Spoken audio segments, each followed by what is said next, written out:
plus d'argent pour l'Ukraine afin d'acheter des armes. Les ministres des Affaires étrangères de l'Union européenne se sont entendus lundi pour débloquer 500 millions d'euros supplémentaires dans le cadre de la Facilité européenne pour la paix. Ces moyens doivent permettre de renforcer les capacités militaires ukrainiennes face à l'invasion russe.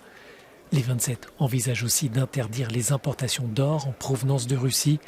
Cette mesure compléterait le 6e paquet de sanctions de l'Union. Mais les diplomates reconnaissent qu'il existe une forme de lassitude au sein des États membres concernant ces représailles économiques. Pour le chef de la diplomatie européenne, il n'est pas question de baisser un tant soit peu les bras. Je suis sûr que Vladimir Poutine compte sur la fatigue des démocrates. J'en suis sûr. Les sociétés européennes ne peuvent pas se permettre d'être fatiguées. Les sociétés européennes et les gouvernements de l'Union européenne doivent continuer à soutenir les décisions qu'ils ont prises. Ils ont pris des décisions restrictives pour l'économie russe et ils doivent s'y tenir.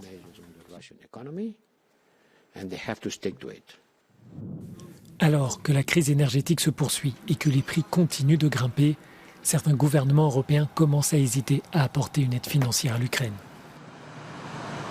Interrogé par Euronews, l'ambassadeur de l'Union à Kiev souligne que cet argent est plus nécessaire que jamais car la guerre détruit l'économie du pays. L'Ukraine indique que son déficit budgétaire mensuel s'élève à 5 milliards d'euros.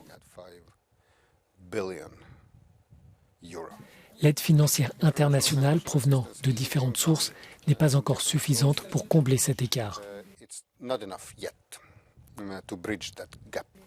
Et je ne peux qu'exprimer mon espoir que les discussions entre les États membres de l'Union européenne sur l'aide macrofinancière de 9 milliards d'euros progressent plus rapidement.